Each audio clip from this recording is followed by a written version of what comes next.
अस्सलाम वालेकुम dear doctors. Last lecture में हमने डिस्कस किया था ग्रेटर सप्लांकनिक नर्व को, जिसमें हमने देखा था कि T5, this is T5, T6, T7, T8, T9 इनके फाइबर मिलते हैं आपस में और एक नर्व की फॉर्मेशन होती है जिसको हम कहते हैं ग्रेटर सप्लांकनिक नर्व, राइट। और उसके हमने देखा था कि कुछ फाइबर जो हैं वो सीलियक गैंग्लिया में जाते हैं और कुछ सुपीरियर मेसेंटेरिक गैंग्लिया में जाते हैं और उसके कुछ फाइबर जो है वो यहाँ पे आते हैं एओर्टिको रीनल गैंग्लिया में, right. So this is our greater splanchnic nerve. इसको हमने डिस्कस किया था इसके पोस्ट गैंग्लियानिक फाइबर को प्रीवियस लेक्चर में, राइट। आज के लेक्चर में हम देखेंगे लेसर सप्लांकनिक नर्व को, लीस्ट सप्लांकनिक नर्व को और लंबर सप्लांकनिक नर्व को, राइट। सबसे पहले अगर हम देखें, दिस इज T10 T11। सो यहाँ पे अगर हम डिस्कस करें, this is lateral grey horn.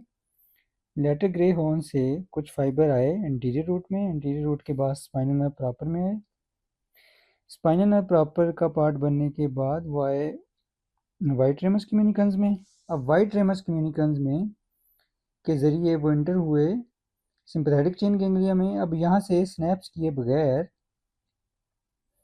वो सिंपैथेटिक चेन गैंग्लिया से बाहर आए। इसी तरह ये हमने T10 की बात करी कि, और ये T11 यहाँ से भी लेटर ग्रे हॉर्न से सिंपैथेटिक मोटर न्यूरॉन आए, स्पाइनल नर्व प्रॉपर का पार्ट बने, उसके बाद वाइट रेमस कम्युनिकन्स के ज़रिए एंटर हुए यहाँ पे सिंपैथेटिक चेन गैंग्लिया में, और यहाँ से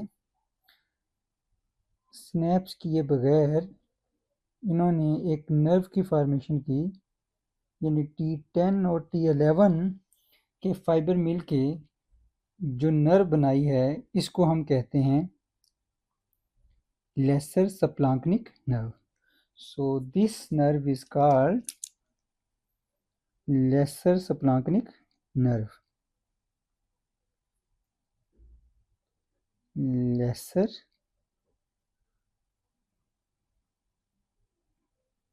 सप्लांकनिक नर्व, राइट। अब ये जो लेसर सप्लांकनिक नर्व है इसके कुछ फाइबर जो हैं वो चले जाते हैं इधर एओर्टिको रीनल गैंग्लिया में, और कुछ फाइबर जो हैं इसके चले जाते हैं यहाँ पे सुपीरियर मेसेंटेरिक गैंग्लिया में, right. Is it difficult to remember? कुछ फाइबर एओर्टिको रीनल गैंग्लिया में चले गए और कुछ फाइबर जो हैं इसके वो चले गए सुपीरियर मेसेंटेरिक गैंग्लिया में। इसी तरह हमारे पास जो ग्रेटर सप्लांकनिक नर्व होती है उसके भी कुछ फाइबर जो है वो आते हैं एओर्टिको रीनल गैंग्लिया में, कुछ हमारे पास हमने देखा था सीलियक गैंग्लिया में जाते हैं, और कुछ फाइबर जो हैं वो आते हैं सुपीरियर मेसेंटेरिक गैंग्लिया में। क्लियर जी? So now this nerve is called lesser splanchnic nerve. Clear जी? अब इसके जो पोस्ट गैंग्लियनिक फाइबर हैं, अब यहाँ पे अगर मैं बात करूँ, these fibres are called post ganglionic fibre. अब इसके पोस्ट गैंग्लियनिक फाइबर क्या करते हैं कि वो इसके पोस्ट गैंग्लियनिक फाइबर सप्लाई करते हैं हमारे पास यहाँ से, these are the post ganglionic fibre. उन्होंने सप्लाई किया किडनी को और यूरेटर को, राइट। और कुछ पोस्ट गैंग्लियनिक फाइबर जो हैं वो यहाँ से आए और उन्होंने यहाँ पे प्लेक्सस, रीनल प्लेक्सस का पार्ट बने, राइट। सो रीनल प्लेक्सस की फॉर्मेशन में उन्होंने रोल प्ले किया। So this is called renal plexus.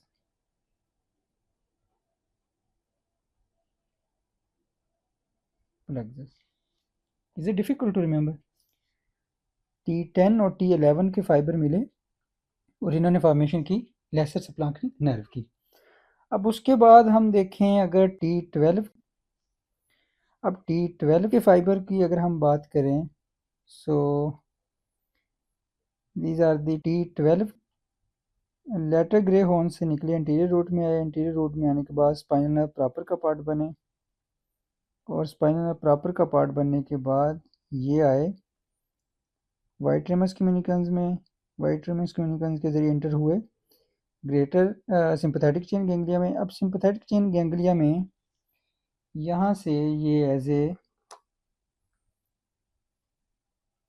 now this nerve is called lesser subclinic nerve, right? अब ये जो lesser subclinic nerve है, sorry, this nerve is called least subclinic nerve, right? So T12 के जो fibre आए white ramus कम्युनिकेंस के जरिए sympathetic chain ganglia में एंटर हुए, और सिंपैथेटिक चेन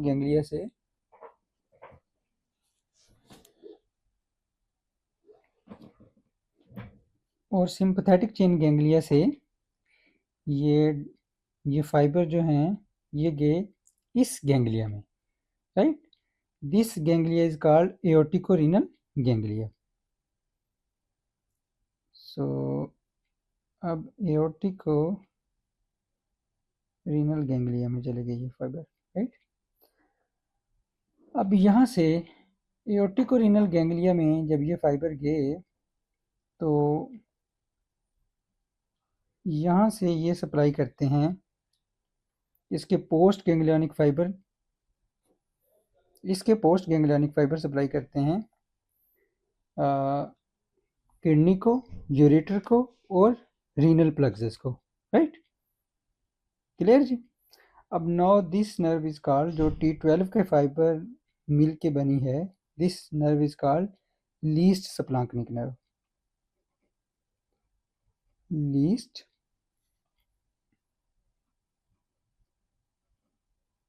सप्लांकनिक नर्व। क्लियर? अब लीस्ट सप्लांकनिक नर्व के अगर मैं यहाँ से पोस्ट गैंग्लियनिक फाइबर को शो करूँ, सो यहाँ से पोस्ट गैंग्लियनिक फाइबर जो हैं वो फॉर्मेशन करते हैं रीनल प्लक्सेस की, राइट?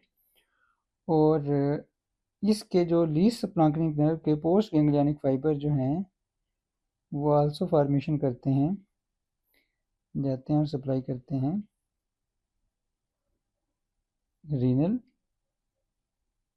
किडनी को और यूरेटर को, राइट? एओर्टिको रीनल गैंग्लिया से जो पोस्ट गैंग्लियनिक फाइबर निकलते हैं वो रीनल को सप्लाई करते हैं, यूरेटर को सप्लाई करते हैं और रीनल प्लक्सेस की फॉर्मेशन करते हैं, राइट? अब यहाँ तक हमने देख ली ग्रेटर सप्लांकनिक नर्व जो कि प्रीवियस लेक्चर में देखी थी, आज के लेक्चर में हमने देख ली lesser splanchnic nerve, least splanchnic nerve, right? अब उसके बाद अगर हम देखें L1 और L2, so this is lateral grey horn से सिंपैथेटिक फाइबर निकले, एंटीरियर रूट में आए, स्पाइनल नर्व प्रॉपर का पार्ट बने, स्पाइनल नर्व प्रॉपर का पार्ट बनने के बाद वो आए वाइट रेमस कम्युनिकेंस में, वाइट रेमस कम्युनिकेंस के जरिए एंटर हुए सिंपैथेटिक चेन गैंग्लिया में। अब यहाँ से सिंपैथेटिक चेन गैंग्लिया से वो स्नैप्स किए बगैर वो निकले यहाँ से, और दिस इज L1, L2 के लेटर ग्रे हॉर्न से आए एंटीरियर रूट में, स्पाइनल नर्व का प्रॉपर का पार्ट बने, स्पाइनल नर्व से आए वाइट रेमस कम्युनिकेंस में, वो भी यहाँ से स्नैप्स किए बगैर ऐसे मिल के एक नर्व की फॉर्मेशन की। Now this nerve is called lumbar splanchnic nerve, this nerve is called lumbar splanchnic nerve. अब ये जो लंबर सप्लांकनिक नर्व है ये कहाँ पे स्नैप्स करती है? ये करती है इंफीरियर मेसेंटेरिक गैंग्लिया में, right? Now this nerve is called lumbar splanchnic nerve. Clear? Lumbar splanchnic nerve किससे बनी? L1 और L2 के फाइबर आए और उनके मिलने से जो नर्व बनी है उसको हम कहते हैं लंबर सप्लांकनिक नर्व। क्लियर जी? अब न सिर्फ L1 L2 के फाइबर मिलने से lumbar plexuses lumbar splanchnic nerve बनती है, बल्कि इस नर्व के कुछ फाइबर यानी L1 L2 और you can say T12।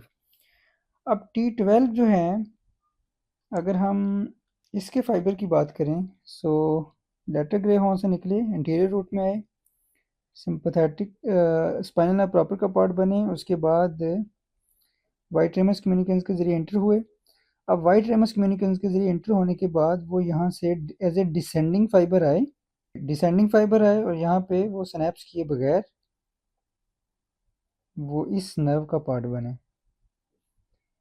Lumbar splanchnic nerve. यानी अब अगर हम लंबर सप्लांकनिक की बात करें, नॉर्मली जो लंबर सप्लांकनिक नर्व होती है वो L1 और L2 के मिलने से बनती है, जबकि T12 के भी कुछ फाइबर आए और वो इसी लंबर सप्लांकनिक नर्व के साथ ऐसे गुजर रहे हैं और जाते जाते वो यहाँ पे एक प्लक्सस की फॉर्मेशन करते हैं। यानी एक प्लक्सस जो होता है, हमारे पास दो प्लक्सस होते हैं जिसको हम कहते हैं सुपीरियर हाइपोगैस्ट्रिक प्लक्सस और इंटरमेसेंटेरिक प्लक्सस, राइट।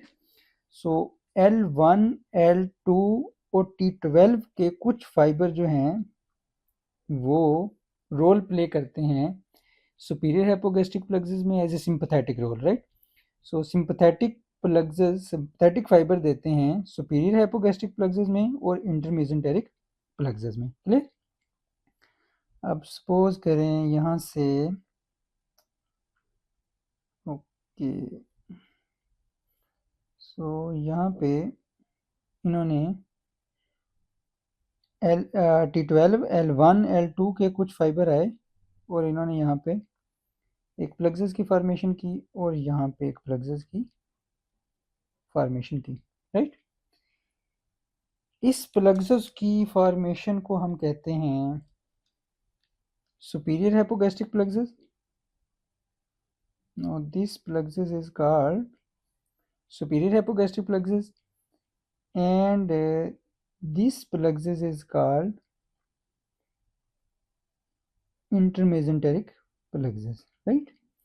सो अगर मैं यहाँ पे इसको दूँ नंबर 1, इसको दूँ नंबर 2, सो यहाँ पे अगर मैं लिखूँ number 1 is called superior hypogastric plexus, superior hypogastric plexus,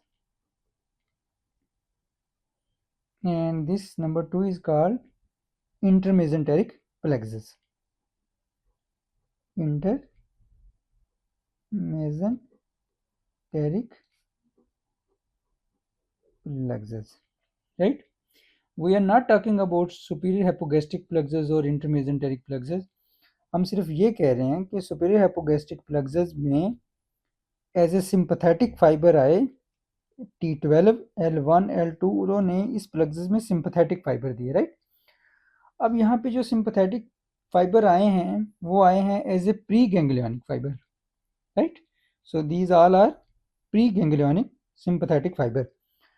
अब यहाँ पे ये जो प्री गैंग्लियनिक फाइबर आए हैं वो क्या करते हैं कि okay, before we discuss I would love to explain sacral splanchnic nerve, right. उसके बाद अगर हम यहाँ पे देखें T10, यहाँ से लेटरल ग्रे हॉर्न से कुछ फाइबर आए सिंपैथेटिक मोटर न्यूरॉन, वो इंटीरियर रूट में स्पाइनल नर्व प्रॉपर में, स्पाइनल नर्व प्रॉपर के बाद वाइट रेमस कम्युनिकेंस में। अब वाइट रेमस कम्युनिकेंस में वो एज ए डिसेंडिंग फाइबर आ रहे हैं नीचे की तरफ, right.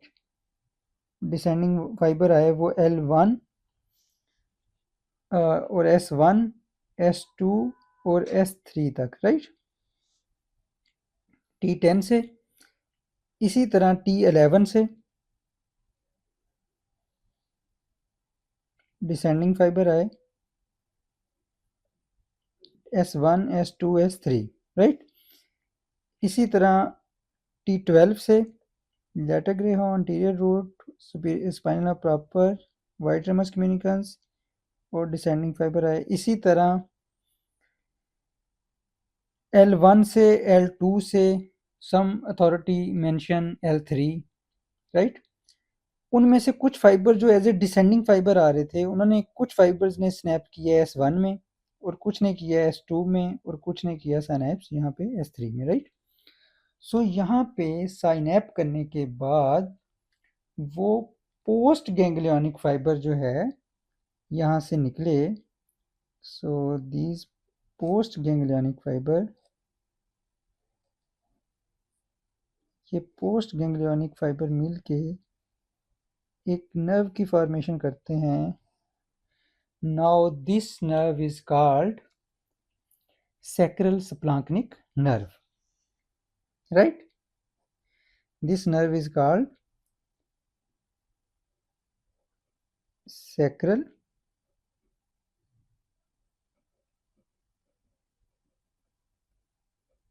splanchnic nerve. Is it difficult to remember? अब sacral splanchnic nerve के ये जो फाइबर आ रहे हैं, these are the post ganglionic fiber, right? Pre ganglionic fibre जो है उन्होंने सिनेप्स किया सिंपैथेटिक चेन गैंग्लिया में. सो अब these fibres are called post ganglionic fibre, right? अब यहाँ पे हमने देखा था लंबर स्प्लांक्निक नर्व के कुछ फाइबर्स आए थे इस प्लग्सस में, जिसको हमने कहा था सुपीरियर हाइपोगैस्ट्रिक प्लग्सस, और कुछ फाइबर आए थे इस प्लग्सस में, जिसको हमने कहा था इंटरमेसेंटेरिक प्लग्सस, राइट? अब ये प्री गैंग्लियनिक फाइबर ही आए थे. अब यहाँ पे ये जो प्री गैंग्लियनिक फाइबर आए थे,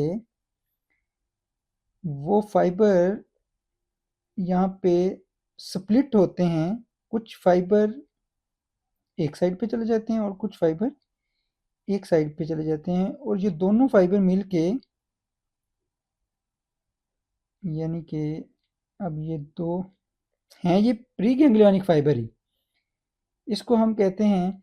ये जो T12, L1 और L2 से ये जो फाइबर आए थे इस प्लग्सस में, सुपीरियर हाइपोगैस्ट्रिक प्लग्सस में, उसको हम कहते हैं जो सुपीरियर हाइपोगैस्ट्रिक प्लग्सस में फाइबर आए थे उसको हम कहते हैं हाइपोगैस्ट्रिक नर्व, राइट? अब ये जो हाइपोगैस्ट्रिक नर्व है, इसके ये स्प्लिट हुए, कुछ फाइबर एक साइड पे चले गए और कुछ फाइबर एक साइड पे चले गए. इसको हम कहते हैं right and left hypogastric nerve. मगर ये प्री गैंग्लियनिक फाइबर ही हैं, राइट? सो ये pre ganglionic fibre right and left hypogastric nerve. अब ये हाइपोगैस्ट्रिक नर्व यहाँ पे आके पेल्विक एरिया में यहाँ पे ये साइनैप करते हैं, राइट? अब यहाँ से ये pre ganglionic right and left hypogastric nerve के प्री गैंग्लियनिक फाइबर यहाँ पे आके साइनैप्स करते हैं और यहाँ से ये पोस्ट गैंग्लियनिक फाइबर देते हैं, राइट? और ये जो सैक्रल स्प्लांक्निक नर्व है, सैक्रल स्प्लांक्निक नर्व के ये वाले फाइबर जो हैं, these fibres are called post ganglionic fibre. ये फाइबर आपस में मिल के एक प्लग्सस की फॉर्मेशन करते हैं. Now this plexus is called inferior hypogastric plexus, right? हम किसी भी प्लग्सस की बात नहीं कर रहे. प्लग्सस में सिर्फ सिंपैथेटिक फाइबर नहीं होते, राइट? किसी भी प्लग्सस में सिंपैथेटिक फाइबर भी होते हैं, सेंसरी फाइबर भी होते हैं और पैरासिम्पैथेटिक फाइबर भी होते हैं. right now we are discussing about only sympathetic fiber और preganglionic as a preganglionic और postganglionic fiber, right? So ये postganglionic fiber of hypogastric nerve और postganglionic fiber of sacral splanchnic nerve, ये आपस में मिल के इस प्लग्सस की फॉर्मेशन में रोल प्ले करते हैं. Now this plexus is called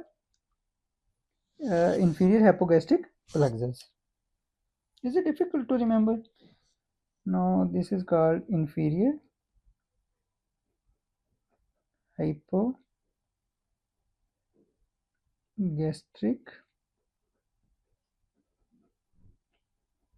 plexus, right? So this is called inferior hypogastric plexus. Clear? अब यहाँ से ये जो पोस्ट गैंग्लियनिक फाइबर हैं, ये पोस्ट गैंग्लियनिक फाइबर जो हैं, ये सप्लाई करते हैं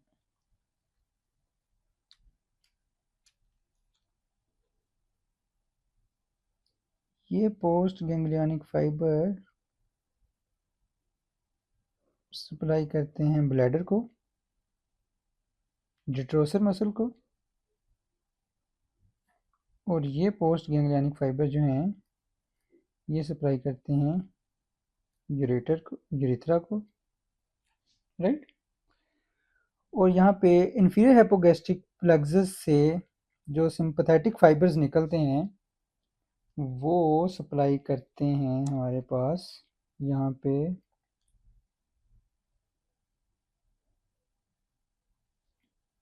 एपिडिडमस को,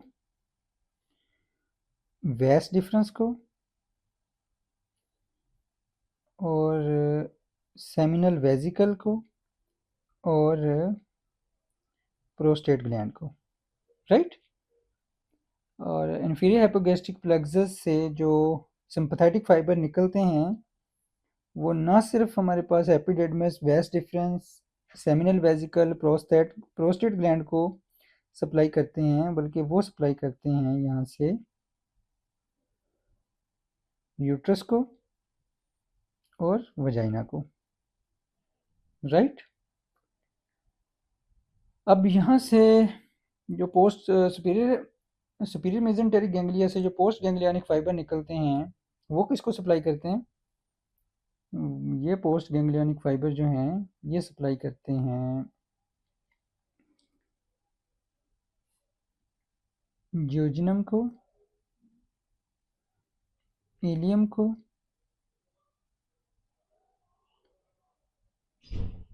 सीकम को,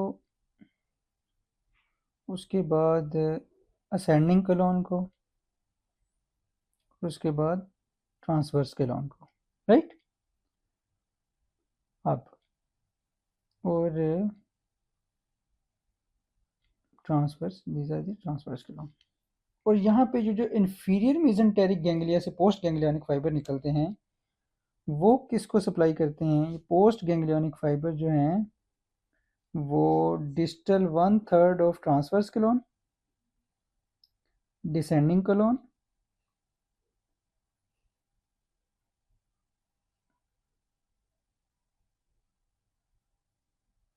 सिग्माइड को और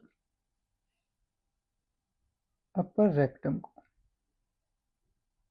these are the post ganglionic fibre, right. अब यहाँ पे अगर हम देखें T5, T6, T7, T8, T9, T9 के फाइबर आपस में मिले, ग्रेटर सिप्लांक्निक नर्व की फॉर्मेशन की। ग्रेटर सिप्लांक्निक नर्व के फाइबर आए एओर्टिको रीनल गैंग्लिया में। अब एओर्टिको रीनल गैंग्लिया में जब ये फाइबर आए तो इनमें से as a post ganglionic fibre जो है वो जाते हैं एओर्टिको रीनल गैंग्लिया में आए और यहाँ से जो पोस्ट गैंग्लियनिक फाइबर निकलते हैं एओर्टिको रीनल गैंग्लिया से वो सप्लाई करते हैं रीनल को और अपर यूरेटर को, राइट। और उसके बाद T10, T11 के फाइबर ने मिलकर बनाई एक नर्व जिसको हमने कहा लेसर सप्लांक्निक नर्व। लेसर सप्लांक्निक नर्व के फाइबर जो हैं वो जाते हैं एक तो एओर्टिको रीनल गैंग्लिया में और दूसरे इसके फाइबर जाते हैं सुपीरियर मेसेंटेरिक गैंग्लिया में, राइट। और थर्ड नंबर पे T12 के फाइबर आए और उन्होंने जो मिल के एक नर्व की फॉर्मेशन की उसको हम कहते हैं least splanchnic nerve. Least splanchnic nerve के फाइबर जो हैं वो क्या करते हैं कि वो आए एओर्टिको रीनल गैंग्लिया में as a pre ganglionic fibre और पोस्ट गैंग्लियनिक फाइबर जो होते हैं वो इसके लीस सप्लांक्निक नर्व के वो सप्लाई करते हैं रीनल को और यूरेटर को। और इसके पोस्ट गैंग्लियनिक फाइबर जो हैं वो आते हैं इस प्लक्सस में जिसको हम कहते हैं रीनल प्लक्सस।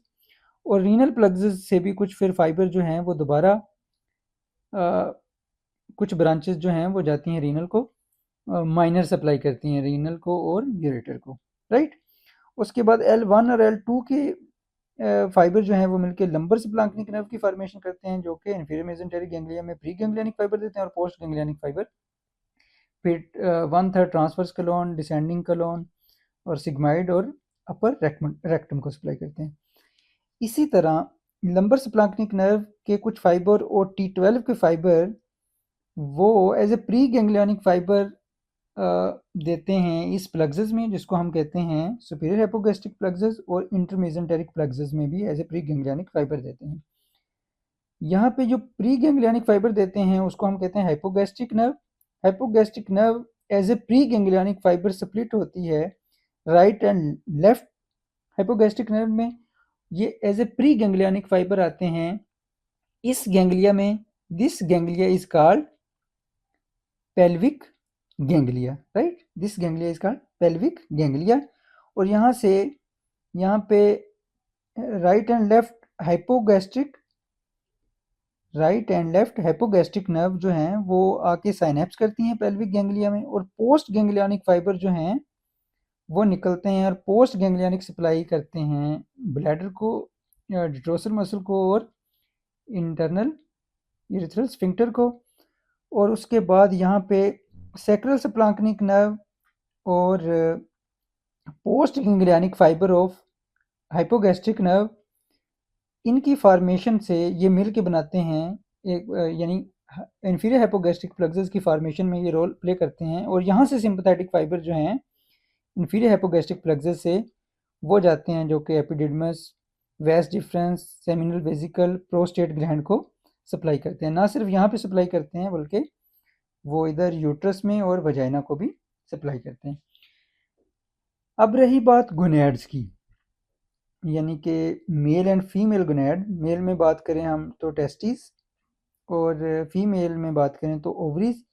इसको सप्लाई होती है एओर्टिको रीनल गैंग्लिया से और एब्डोमिनल एओर्टिक गैंग्लिया से, राइट। सो यानी इनको सप्लाई होती है एओर्टिको रीनल गैंग्लिया से और एब्डोमिनल एओर्टिक गैंग्लिया से। क्लियर जी। अब हम देखते हैं कि हमने प्री गैंग्लियनिक फाइबर की भी बात कर ली और पोस्ट गैंग्लियनिक फाइबर की भी बात कर ली। अब हम देखते हैं इनका इफेक्ट कि होता क्या है। क्लियर। जब पोस्ट गैंग्लियनिक फाइबर ने आके सप्लाई किया किडनी को, तो किडनी में हमारे पास होती हैं JG cells, juxtaglomerular cell, right. उनके ऊपर जो रिसेप्टर्स होते हैं उन रिसेप्टर्स को हम कहते हैं beta 1 adrenergic receptor. Beta 1 adrenergic receptor होगा तो उससे क्या होगा, स्टिमुलेटरी इफेक्ट होगा। स्टिमुलेटरी इफेक्ट होगा बीटा 1 किस पे होते हैं, जेजी सेल पे। स्टिमुलेटरी इफेक्ट हुआ, उसके नतीजे में क्या हुआ, रेनन रिलीज हुआ। रेनन इज एन एंजाइम्स। वो क्या करता है कि वो एंजियोटेंसिनोजिन जो कि एक प्रोटीन है, एंजियोटेंसिनोजिन को कन्वर्ट करता है एंजियोटेंसिन 1 में। एंजियोटेंसिनोजिन कौन बनाता है, लीवर, राइट, को कन्वर्ट करता है एंजियोटेंसिन 1 में। एंजियोटेंसिन 1।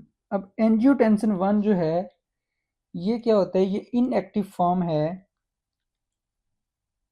ये जाता है हमारे पास लंग्स में। अब जब ये लंग्स में जाता है तो लंग्स में होता है हमारे पास एंजियोटेंसिन कन्वर्टिंग एंजाइम्स, ACE। वो क्या करते हैं, वो इस एंजियोटेंसिन 1 को कन्वर्ट कर देते हैं एंजियोटेंसिन 2 में। सो एंजियोटेंसिन 1 को कन्वर्ट कर दिया उन्होंने एंजियोटेंसिन 2 में, राइट। अब ये जो एंजियोटेंसिन 2 है ये क्या करता है, ये इसके डिफरेंट रोल हैं।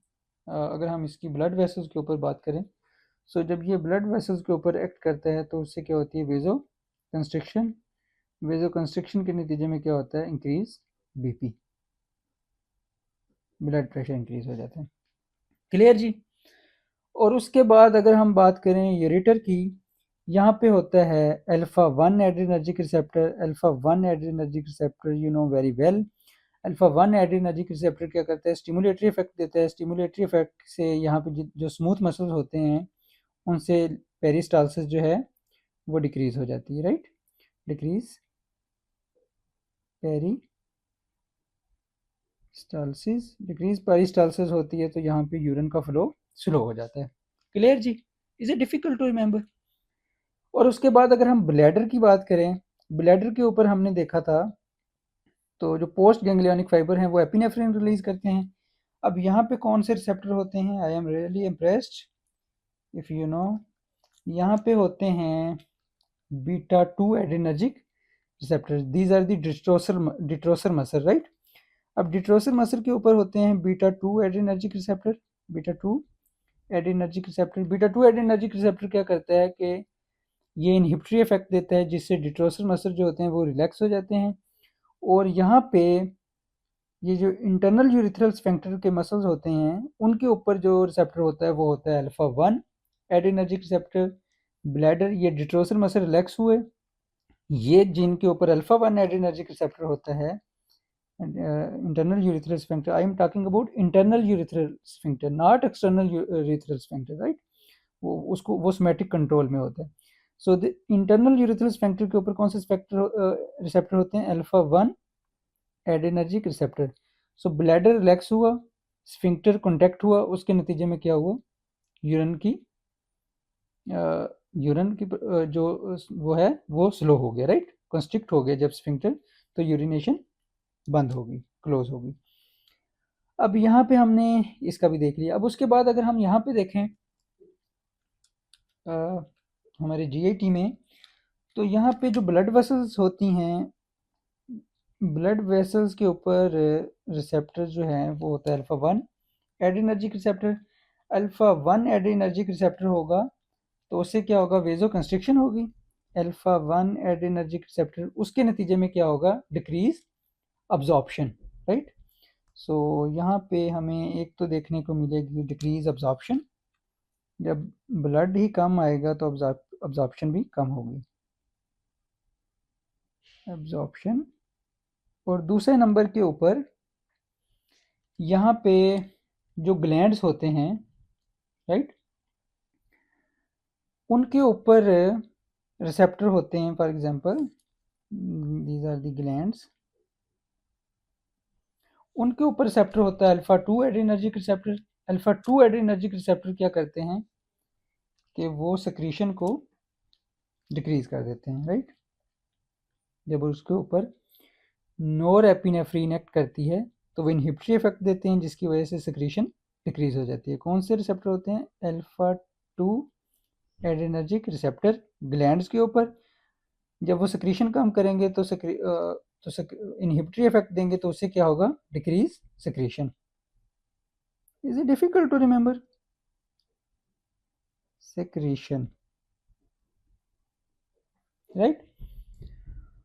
उसके बाद अगर हम बात करें, यहाँ पे हमारे जीआईटी में होते हैं मसल्स, जिसको हम कहते हैं smooth muscle, longitudinal smooth muscles. उनके ऊपर कौन से रिसेप्टर होंगे? Suppose this is longitudinal smooth muscle, उनके ऊपर रिसेप्टर होते हैं हमारे पास बीटा 2 एड्रेनर्जिक रिसेप्टर। जब बीटा 2 एड्रेनर्जिक रिसेप्टर इनके ऊपर, बीटा 2 एड्रेनर्जिक रिसेप्टर के ऊपर जब नोर एपिनेफ्रीन एक्ट करेगी तो ये इनको इनहिबिटरी इफेक्ट देगी, जिससे क्या होगा? Decrease peristalsis, decrease peristalsis, peristalsis.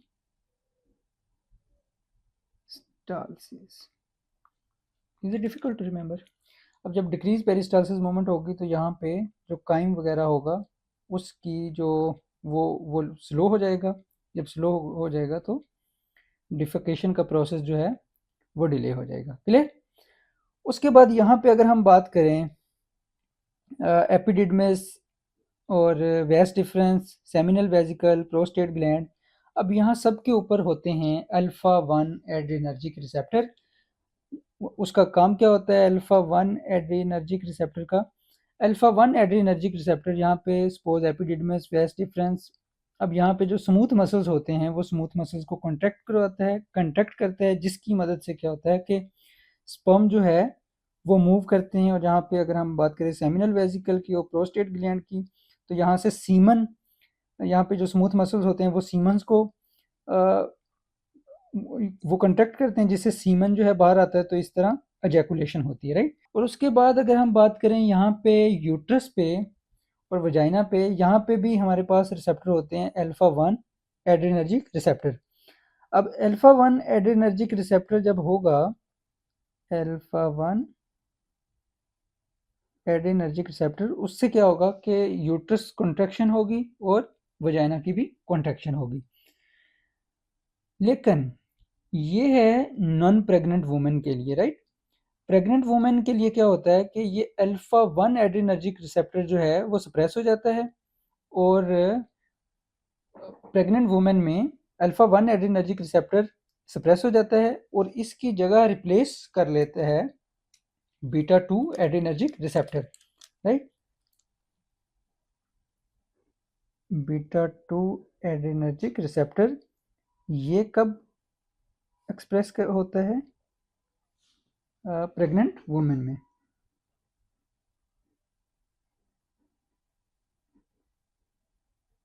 Women में, राइट।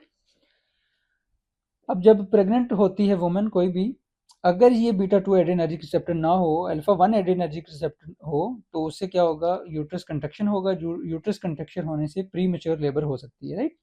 तो जब ये कैसे अल्फा 1 एड्रेनर्जिक रिसेप्टर सप्रेस होता है और कैसे अपीयर होता है बीटा 2 एड्रेनर्जिक रिसेप्टर, इसकी रीज़न ये है कि जब कोई भी वुमेन प्रेग्नेंट होती है तो उससे जो हार्मोन होते हैं एस्ट्रोजन और प्रोजेस्टेरोन, एस्ट्रोजन और प्रोजेस्टेरोन के लेवल यूं ही बढ़ते हैं, वो अल्फा 1 एड्रेनर्जिक रिसेप्टर को सप्रेस कर देता है और इसको यानी अल्टरनेट कर देता है, इसकी जगह पे अपीयर करवा देता है इन रिसेप्टर्स को।